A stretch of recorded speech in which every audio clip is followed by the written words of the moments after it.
Okay, so here's the assumption, right? White male patriarchy is retarded. We're idiots. And we're so stupid, by the way, that when we talk and when we express our beliefs, the left sort of goes, oh, God, here we go again with this idiotic mentality. This is so boring.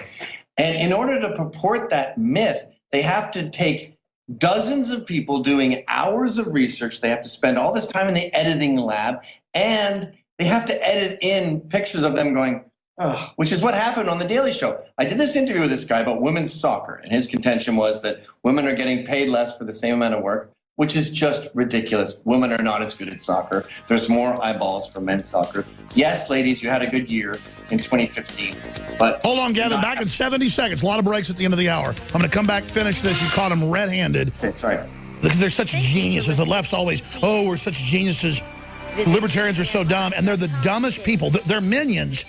Look at the Mark Dice videos. They can't even wipe their rear. All right, we're on a radio format, so a lot of our ads are at the end of an hour, the start of an hour. We're going to break in 5 minutes, come back with a 12-minute segment. And we're going to have Anthony Cumia with the balance of the next hour with us. But part of that is going to be, I guess, having both hosts on together. And again, the website is compoundmedia.com. Gavin McInnes, who I just think is awesome. I really, really enjoy his humor. It's a little racy for the AM and FM crowd. So warning there, some parental concerns. It's adult information.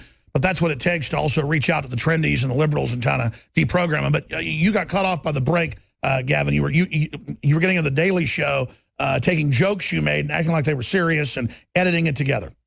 Exactly. So what they did after the interview, they recorded a bunch of reactions. So the guy, I forget, he has some stupid Indian name, but he's sitting there and they record him going, ugh, and ugh.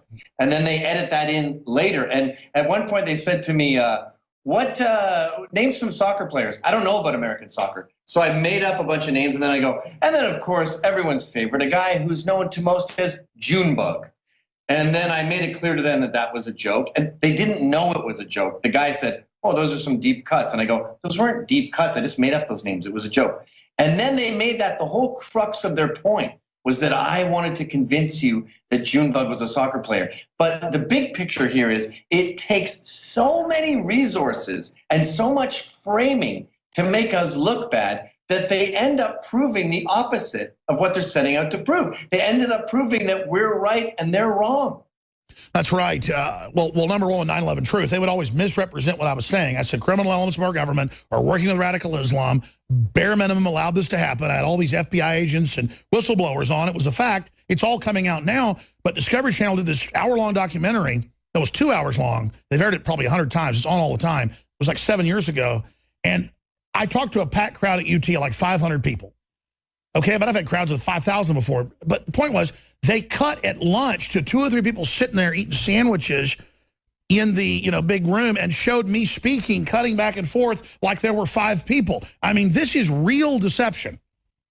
If we are so stupid, then why can't you ridicule us? If you believe that Jews are lizard people, then that's easy to mock. I could just show you, a surgeon working on a guy. We can see he doesn't have scales underneath. Very easy to mock. But if we are so easy to mock, why do you have to keep framing us? We just had this with Katie Couric, where we see the whole video and we learn that when she said, why don't you have background checks? The people she was asking didn't sit there dumbfounded. No, they edited that in later.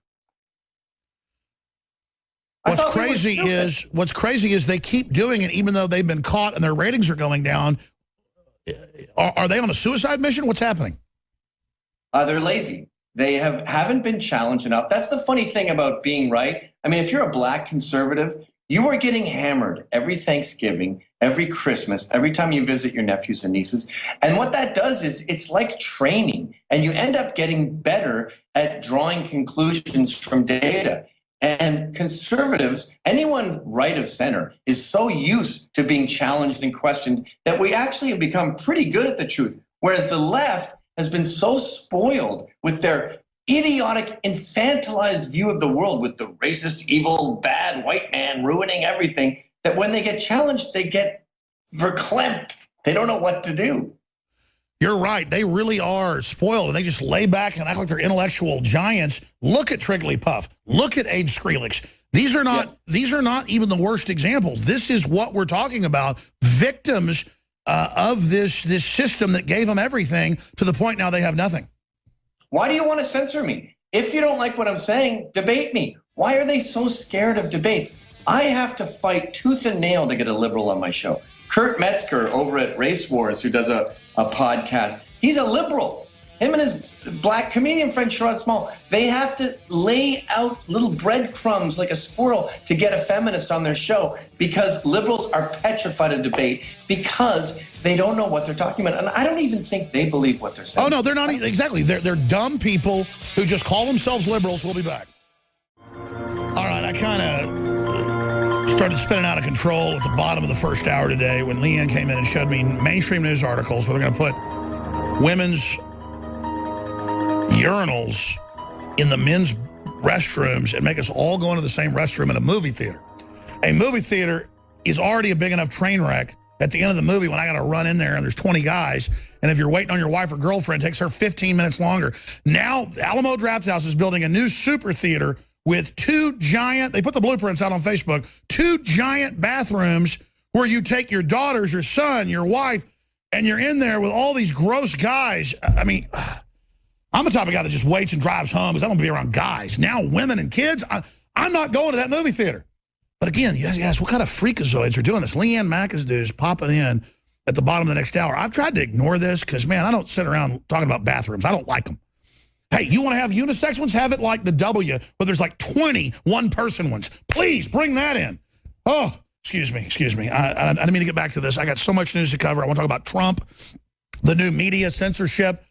We were just talking, earlier to the folks at Compound Media. Gavin McInnes, one of the founders of Vice, an amazing, I'd just call him a free thinker, not even libertarian or conservative, just folks that are for common sense and civilization. And Anthony Acumia, who I've known for probably, 10 years. I probably popped in on one of his previous shows. Was one of the top ones in the country. He's been kicked off terrestrial radio because of all those rules, same ones we're under, even though we dominate the internet too. And then he got kicked off for making comments about Black Lives Matter, running around killing people, saying they were acting, like horrible folks, which they were. But that's better because now he's even bigger than ever. I've gone and looked at the metrics. Believe me, the spins all over the place for what they're doing at compoundmedia.com. And this is a war. They want to shut down drugs. They want to shut down everybody. And when the head of the Federal Elections Commission, the deputy head, comes out and says, yes, I do want to regulate drugs, and these horrible right-wingers, what they're saying, it's affecting things, but I got death threats. Well, you're talking about getting rid of free speech, you demon. I mean, come on. This is what America's about. What is your problem? And so it's just out of control. They know they're losing power. They know people know they're a bunch of authoritarians. They're panicking. Now, the question is, will they win? Will we just shut up? Now, I've been ranting and probably dominating with Gavin on. So I want to give these two guys, just go at it for about 10, 15 minutes before I get to some other subjects with them on whatever is front and center for them. But I'm telling you, this is an epic time to be alive. And Trump has got his problems, but he's a nationalist. He's got the power structure crap in his pants. So much exciting stuff is happening. He's going after Hillary for all the murders and the rape and the corruption. I love it. And I love Ron Paul, but I just wish, he was on earlier, I wish he'd be more pro-Trump because I'm telling you, folks, this is the nationalism we need. Let me just say, Anthony, great having you on here. And Gavin's riding shotgun with us. Let me ask you, what do you think of the Trump phenomenon? Where do you think this is all going? And what do you think the state of not just America, but the world is right now? I'm loving this. I am loving it because it's time. Finally, a glimmer of light at the end of the tunnel. That for over a decade, I guess it's been that we just had our freedoms taken away. And freedom of speech has been front and center on their agenda. Somebody on Twitter last night was asking me, do you really think Trump is going to change things? I said, no, Trump is just a symptom of the change that's already happening. Yeah. People want change. They've been slowly changing, and Trump is a symptom of that change. So I don't think he's going to change things per se, but you could feel it, can't you?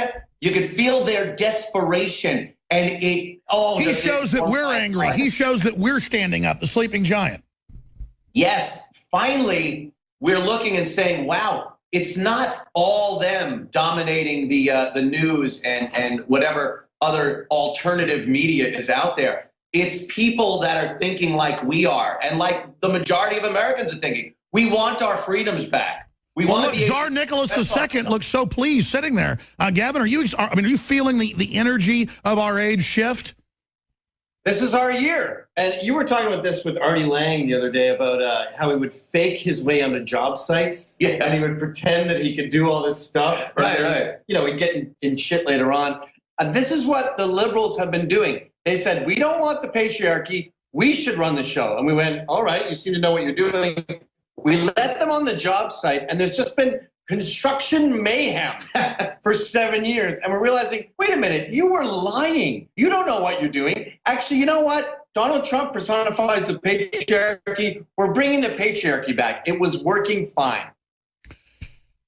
Wow. So both of you, I mean, both smart businessmen, both smart media folks, founded your own successful media companies, you know, been around the world. In your gut, when you sit around the table talking to your girlfriend, your wife, or whatever, talking to business partners, where do you really think the world's going? How do you think this fight's going to play out? What are some of the possible scenarios that are positive but also negative, Anthony? Well, obviously, on-demand digital media is where it's at these days. People don't want to be told where, when, and what they could be watching or should be watching. Perish the thought. So I see it going that way, which opens up a lot more freedoms of expression. People are able to voice their opinions and ideology without being persecuted or fired because your boss doesn't think what you're saying is good for the company. There's a lot of good that comes of that. And again, I see this pendulum swinging, and I really do think that the free thinkers, the actual progressives, which is hilarious that they have that term stapled to them, will take hold again, and we will be able to discuss things truthfully, which is something we haven't been able to do for years. We can't talk about violence in the black community. We can't talk about things like you were just saying with the bathrooms. Like people think, you ever see that movie Starship Troopers, where the men and the women are showering together and they're just talking about what they're going to do that day? It's ludicrous to think that men can interact with women like that on that kind of level. It isn't going to happen. They're trying to squash. Can you imagine your female reporters or say, yeah, it's shower time. Let's guys, you know, my wife won't mind. Let me just get in the shower with my reporter here. Yeah, it's ludicrous. I mean, your wife would kill you alone, even if the guy behaved himself. Of course. Nobody, and no one wants their children showering with some freak that doesn't know what sexuality they are. This is common sense stuff that has been thrown to the wayside over the past decade. And it's time sensibility comes back to our society. But isn't it also proof that they're just trying to sabotage us? There's no demand, there's no problem here. There's not a bunch of trannies going, I had to go to the bathroom with a bunch of men. It was horrible. I identify as a woman. That hasn't happened. They just know it makes us mad. So they get in there and with like a little penknife and they just sort of twist it in the hole and go, this seems to annoy you. I'm going to keep here, twisting let's make their young daughters piss in urinals. I mean, who comes up with this? It's just willful sabotage. They're trying to annoy us, and I think it's because they have daddy issues, and we're dads, so let's mess with those guys. Let me tell you something, Alex. I remember going to Shea Stadium when I was a kid with my dad, and that urinal experience was frightening. Exactly, I do too. Wanting to put their daughter now through the same trauma. I remember going to Dallas Cowboy games at those urinals that are 20 feet long, and all these guys, and like my dad goes, go ahead. Imagine taking your daughter, turn around, honey. We're going to do it. There's all these guys. I'm I don't want to sorry. hear a woman going to the bathroom. I'm still under the belief that bubble gum comes out of there. Right. Little cubes of bubble gum. I don't want to know the truth. Anthony, you just brought back memories of all the times I was horrified at baseball and football games, staring into those old rotten urinals. It was a And of course, nightmare. all the men were also relieving themselves, you know, farting. I mean, I'm sorry, but it was like a nerve gas room or something. It was terrible. And now they're like, yeah, let the daughters experience this wonderfulness. No. Jared. Listen, that's the crazy part is that, oh my God, I don't even know what to say. Is it a plan or is it total mental illness? I mean, which one is it? look, they're like Islam. The left is insatiable. And you see this with Islam. Someone has a burqa on, they've got the little garbage bag on their head, and then she's getting 20 lashes because we can see her purple socks.